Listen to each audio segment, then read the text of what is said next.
Hello students, welcome back to my YouTube channel TSK Tutorials presented by Shivakumar ST. Dear students, in today's class I am going to discuss with you the very important 2 marks questions from the model question paper 2. Before going to that, it's my humble and routine request to all, if you are new to my channel, please do subscribe my channel to watch the most essential videos that are already available in my channel. If you like those videos, please do share among your friends and don't forget to leave a comment on that video.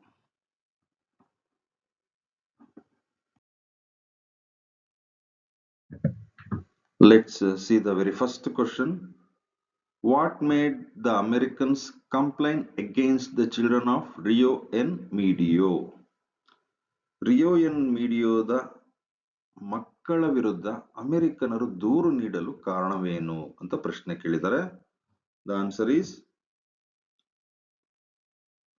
the Americans complained the storyteller that the children of the village were running around their orchard.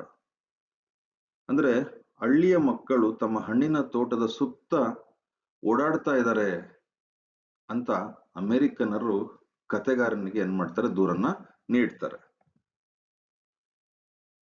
They are playing in the orchard, plucking the flowers from the trees. ಅವ್ರು ಕೇವಲ ಓಡಾಡ್ತಾ ಇಲ್ಲ, they are playing in the orchard, ತೋಟದಲ್ಲಿ ಆಟ ಆಡ್ತಾ ಇದ್ದಾರೆ, ಮರಗಳಿಂದ ಹಣ್ಣುಗಳನ್ನ ಕೀಳ್ತಾ ಇದ್ದಾರೆ. So they could not enjoy their property. ಆದ್ದರಿಂದ ಅಮೆರಿಕನರು ಆ ಒಂದು ಗದ್ದಲಮಯ ವಾತಾವರಣದಲ್ಲಿ ತಮ್ಮ ಆಸ್ತಿಯನ್ನ ಸಂತೋಷದಿಂದ ಅನುಭವಿಸಲು ಸಾಧ್ಯ ಆಗ್ತಿಲ್ಲ. ಆದ್ದರಿಂದ ಅಮೆರಿಕನರು ಏನ್ ಮಾಡ್ತಾರೆ, ಕತೆಗಾರನಿಗೆ ಆ ಮಕ್ಕಳ ವಿರುದ್ಧ ದೂರನ್ನ ನೀಡ್ತಾರೆ.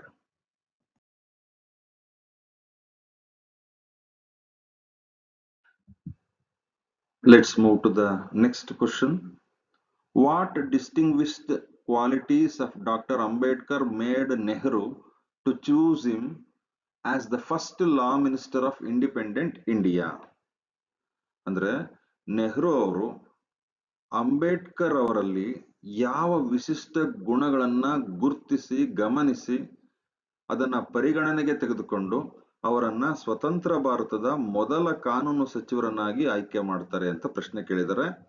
The answer is Ambedkar had A great skill in law and legislature.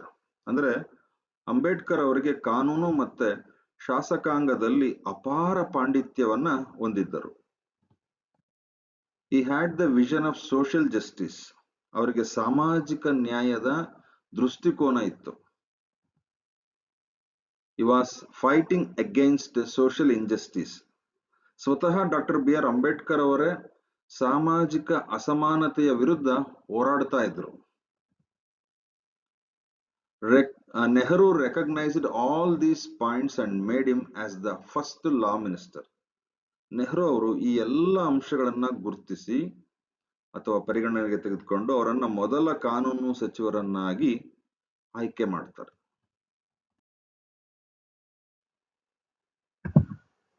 Let's move to the next question. Why did Aunt Sushila suggest a walk in the park to Smita?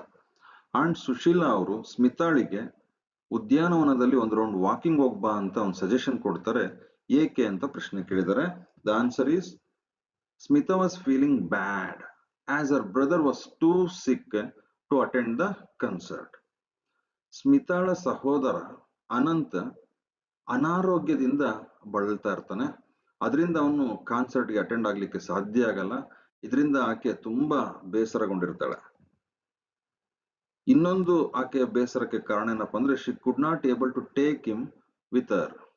ಅವಳು ಅವನನ್ನ ತನ್ನ ಜೊತೆಗೆ ಕಾನ್ಸರ್ಟ್ಗೆ ಕರ್ಕೊಂಡು ಹೋಗ್ಲಿಕ್ಕೆ ಸಾಧ್ಯ ಆಗಿರ್ಲಿಲ್ಲ. So our aunt suggested her to take a walk in the park to feel better. ಈ ರೀತಿ ಸ್ಮಿತಾ ದುಃಖದಲ್ಲಿ ಮುಳುಗೋಗಿದ್ದಂತಹ ಸಂದರ್ಭದಲ್ಲಿ ಅವರ ಆಂಟ್ ಸುಶೀಲಾ ಏನ್ ಮಾಡ್ತಾರೆ, ಒಂದು ಸಜೆಷನ್ ಕೊಡ್ತಾರೆ. Take a walk in the park to feel better. ಒಂದ್ ರೌಂಡ್ ಉದ್ಯಾನವನದಲ್ಲಿ ವಾಕಿಂಗ್ ಹೋಗ್ಬಾ, ಅದರಿಂದ ನೀನೇನ್ ಮಾಡ್ತೀಯ, ಈ ನೋವಿನಿಂದ ಈ ದುಃಖದಿಂದ ಹೊರಗಡೆ ಬರ್ತೀಯ ಅಂತ ಒಂದು ಸಲಹೆ ಕೊಡ್ತಾಳೆ. Let's move to the next question. Why does Kellis Baroque feel that science is the indispensable guardian and caretaker of humanity? ಅಂದ್ರೆ ವಿಜ್ಞಾನವು ಮಾನವೀಯತೆಯ ಅನಿವಾರ್ಯ ರಕ್ಷಕ ಮತ್ತು ಆರೈಕೆದಾರ ಎಂದು ಕೆಲಿಸ್ ಬರೂಕ್ ಭಾವಿಸಲು ಕಾರಣವೇನು ಅಂತ ಪ್ರಶ್ನೆ ಕೇಳಿದ್ದಾರೆ. The answer is it is only science that can ensure that we move with time safely. ನಾವು ಕಾಲದೊಂದಿಗೆ ಸುರಕ್ಷಿತವಾಗಿ ಚಲಿಸ್ತಾ ಇದ್ದೀವಿ, ಬದುಕ್ತಾ ಇದ್ದೀವಿ ಅಂತಂದ್ರೆ ಅದನ್ನ ಖಚಿತಪಡಿಸೋದು ಕೇವಲ ವಿಜ್ಞಾನ ಮಾತ್ರ. When it comes to the question of ensuring, it is only science that can differentiate between the tremors caused by nuclear explosions and natural earthquakes.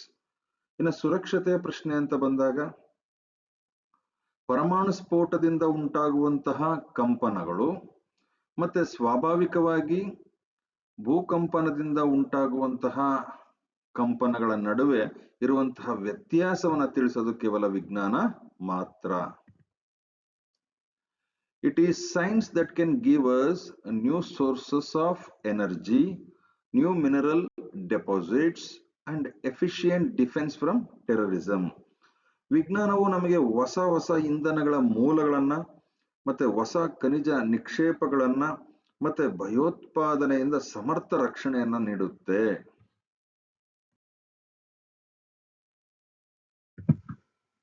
Let's move to the next question. How does the poem contrast the land's patience with human behavior? ಈ ಒಂದು ಪದ್ಯದಲ್ಲಿ ಭೂಮಿಯ ತಾಳ್ಮೆಯನ್ನ ಮನುಷ್ಯನ ನಡವಳಿಕೆಯೊಂದಿಗೆ ಹೇಗೆ ಹೋಲಿಕೆ ಮಾಡಿದ್ದಾರೆ ಅಂತ ಪ್ರಶ್ನೆ ಕೇಳಿದ್ದಾರೆ. The answer is the land says that it is always patient and bears all that is done to it. ಭೂಮಿ ಯಾವಾಗ್ಲೂ ಹೇಳುತ್ತೆ, ನಾನು ತಾಳ್ಮೆಯಿಂದ ಇರ್ತೀನಿ, ಮನುಷ್ಯನ ಎಲ್ಲ ದೌರ್ಜನ್ಯಗಳನ್ನ ಮನುಷ್ಯನ ಎಲ್ಲ ಅಟ್ಟಹಾಸಗಳನ್ನ ನಾನು ಸಹಿಸ್ಕೊಳ್ತಾ ಬಂದಿದ್ದೀನಿ ಅಂತ ಹೇಳುತ್ತೆ. The people use the land in many ways. ಜನ ಭೂಮಿಯನ್ನು ಹಲವಾರು ವಿಧಗಳಲ್ಲಿ ಬಳಸ್ಕೊಳ್ತಾರೆ. It digs the land, grows fruits and trees and even fights for land. ಅವನು ಭೂಮಿಯನ್ನ ಹಗಿತಾನೆ, ಬೆಳೆಯನ್ನ ಬೆಳಿತಾನೆ, ಹಣ್ಣನ್ನ ಬೆಳಿತಾನೆ, ಮರಗಳನ್ನ ಬೆಳೆಸ್ತಾನೆ. ಅದೇ ಭೂಮಿಗಾಗಿ ಏನ್ ಮಾಡ್ತಾನೆ, ಒಡೆದಾಡ್ತಾನೆ, ಬಡದಾಡ್ತಾನೆ. The soldiers come with guns fighting for the land. ಸೈನಿಕರು ಬಂದೂಕುಗಳನ್ನ ಹಿಡಿದು ಇದೇ ಭೂಮಿಗೋಸ್ಕರ ಯುದ್ಧಗಳನ್ನ ಮಾಡ್ತಾರೆ. People build fences on the land to divide nations which suffocates like chains in our neck. ಅಂದ್ರೆ ಜನರು ರಾಷ್ಟ್ರಗಳನ್ನ ವಿಭಜಿಸಲು ಏನ್ ಮಾಡ್ತಾರೆ, ಚಿಕ್ಕ ಚಿಕ್ಕ ಚಿಕ್ಕ ಬೇಲಿಗಳನ್ನ ಹಾಕ್ತಾ ಹೋಗ್ತಾರೆ. ಅದು ಆ ಭೂಮಾತೆಯ ಅಂದ್ರೆ ಭೂಮಿ ತಾಯಿಯ ಕುತ್ತಿಗೆಯಲ್ಲಿ ಸರಪಳಿಯಂತೆ ಇದ್ದು ಭೂಮಿ ತಾಯಿಯನ್ನ ಉಸಿರುಗಟ್ಟಿಸುವಂತೆ ಮಾಡುತ್ತೆ. But mother earth marks at the people's behaviour with a tone of self assertion. ಆದ್ರೆ ಭೂತಾಯಿ ಜನರ ನಡವಳಿಕೆಗಳನ್ನ ಸ್ವಯಂ ಪ್ರತಿಪಾದನೆಯ ಸ್ವರದೊಂದಿಗೆ ನೀವು ಎಂದಿಗೂ ಸಹ ಇಡೀ ಭೂಮಂಡಲಕ್ಕೆ ಬೇಲಿಯನ್ನು ಹಾಕೋದಕ್ಕೆ ಸಾಧ್ಯ ಇಲ್ಲ ಅಂತ ಅಣಕಿಸ್ತಾಳೆ.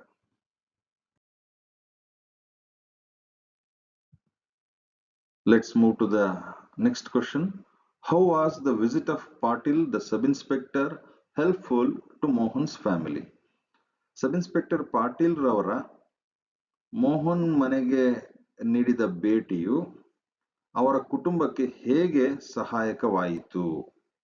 ಅಥವಾ ಪಾಟೀಲ್ ರವರು ಮೋಹನ್ ಅವರ ಮನೆಗೆ ನೀಡಿದಂತ ಭೇಟಿ ಮೋಹನ್ ರವರ ಕುಟುಂಬಕ್ಕೆ ಹೇಗೆ ವರದಾನವಾಯಿತು ಅಂತ ಪ್ರಶ್ನೆ ಕೇಳಿದ್ದಾರೆ. The answer is Patil the sub inspector came to Mohan's house to give a warning about the raid. ಅಂದ್ರೆ ಪಾಟೀಲ್ ಸಾಹೇಬ್ರವರು ಮೋಹನ್ ಅವರ ಮನೆಗೆ ಭೇಟಿ ನೀಡಿದ್ದು ಕೇವಲ ದಾಳಿಯ ಬಗ್ಗೆ ಎಚ್ಚರಿಕೆ ನೀಡೋದಕ್ಕೆ. Mohan's mother believed him and allowed him to take away all those things. Mohan ಅವರ ತಾಯಿ ಪಾಟೀಲ್ ಸಾಹೇಬ್ರ ಮಾತುಗಳನ್ನ ನಂಬಿ ಅವರ ಮನೇಲಿ ಇದ್ದಂತಹ ಎಲ್ಲ ವಸ್ತುಗಳನ್ನ ಏನ್ ಮಾಡ್ತಾರೆ, ಹ್ಯಾಂಡ್ ಓವರ್ ಮಾಡ್ತಾರೆ, ಒಪ್ಪಿಸ್ತಾರೆ. ಈ ಇಂಡೈರೆಕ್ಟ್ಲಿ ಹೆಲ್ಪ್ಡ್ ಮೋಹನ್ಸ್ ಫ್ಯಾಮಿಲಿ. ಈ ರೀತಿಯಾಗಿ ಪಾಟೀಲ್ ಸಾಹೇಬರು ಪರೋಕ್ಷವಾಗಿ ಮೋಹನ್ ಅವರ ಕುಟುಂಬಕ್ಕೆ ಸಹಾಯ ಮಾಡ್ತಾರೆ. What hardships did Dicky Dolma face in her early life? ಅಂದ್ರೆ ಡಿಕ್ಕಿ ಡಾಲ್ಮಾ ತನ್ನ ಆರಂಭಿಕ ಜೀವನದಲ್ಲಿ ಯಾವ ಯಾವ ಕಷ್ಟಗಳನ್ನ ಎದುರಿಸಿದ್ಲು ಅಂತ ಪ್ರಶ್ನೆ ಕೇಳಿದ್ದಾರೆ. The answer is Dolma lost her mother when she was 11. Dicky Dolma ಕೇವಲ 11 ವರ್ಷದ ಮಗುವಾಗಿದ್ದಾಗ ತನ್ನ ತಾಯಿಯನ್ನ ಕಳ್ಕೊಳ್ತಾಳೆ.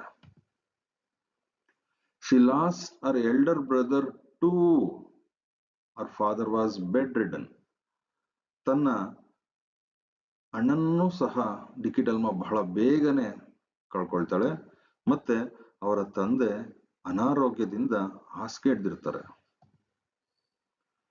She had financial problem also. ಆಕೆಗೆ ಹಣಕಾಸಿನ ಸಮಸ್ಯೆಯೂ ಸಹ ಇತ್ತು. These are the hardships that Dicky Dolma had faced in her life. Dicky Dolma ತನ್ನ ಜೀವನದಲ್ಲಿ ಎದುರಿಸಿದಂತಹ ಕಷ್ಟಗಳು ಈ ಮೇಲ್ಕಂಡಂತಹ ಅಂಶಗಳು ಆಗಿರ್ತವೆ.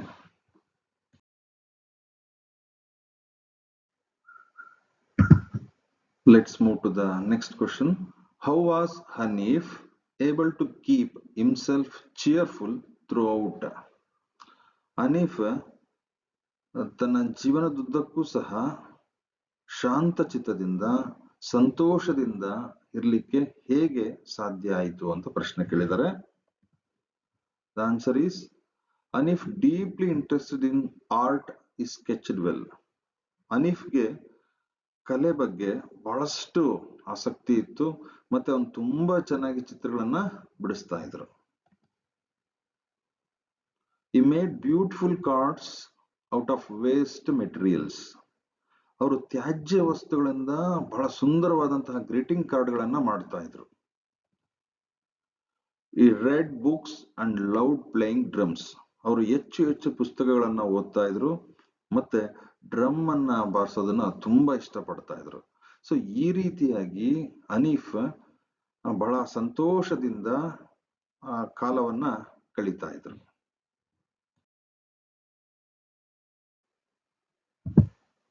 Let's see the last question. What changes came over Vanjia as the bird of happiness caressed him? ಅಂದ್ರೆ ಆ ಒಂದು ಸಂತೋಷದ ಪಕ್ಷಿಯು ವ್ಯಾಂಜಿ ಅವರನ್ನ ಮುಟ್ಟಿದಾಗ, ಸ್ಪರ್ಶಿಸಿದಾಗ ಅವರಲ್ಲಿ ಯಾವ ಬದಲಾವಣೆಗಳು ಕಂಡವು ಅಂತ ಪ್ರಶ್ನೆ ಇದೆ. The answer is when the bird of happiness caressed Vanjia with its wings gently, his eyeballs came back to their sockets and he would see much brighter than before. ಆ ಸಂತೋಷದ ಪಕ್ಷಿಯು ವ್ಯಾಂಜಿ ಅವರನ್ನ ತನ್ನ ರೆಕ್ಕೆಗಳಿಂದ ಮೃದುವಾಗಿ ಸ್ಪರ್ಶಿಸಿದಾಗ ಅವನ ಕಣ್ಣುಗುಡ್ಡೆಗಳು ಮತ್ತೆ ಆ ಒಂದು ಗುಳಿಗಳಲ್ಲಿ ಬಂದು ಕುಂತ್ಕೊಳ್ಳುತ್ತೆ. ಮತ್ತೆ ಆತ ಮೊದಲಿಗಿಂತ ಹೆಚ್ಚು ಪ್ರಕಾಶಮಾನವಾಗಿ ನೋಡ್ಲಿಕ್ಕೆ ಸಾಧ್ಯ ಆಗ್ತಿದೆ. All his wounds were cured and he was stronger than ever. ಅವನ ಎಲ್ಲ ಗಾಯಗಳು, ಅವನ ದೈಹಿಕ ಗಾಯಗಳೆಲ್ಲವೂ ಸಹ ವಾಸಿಯಾಗುತ್ತೆ, ಮತ್ತೆ ಮೊದಲಿಗಿಂತ ಹೆಚ್ಚು ಬಲಿಷ್ಠನಾಗಿ ಕಾಣ್ತಾನೆ.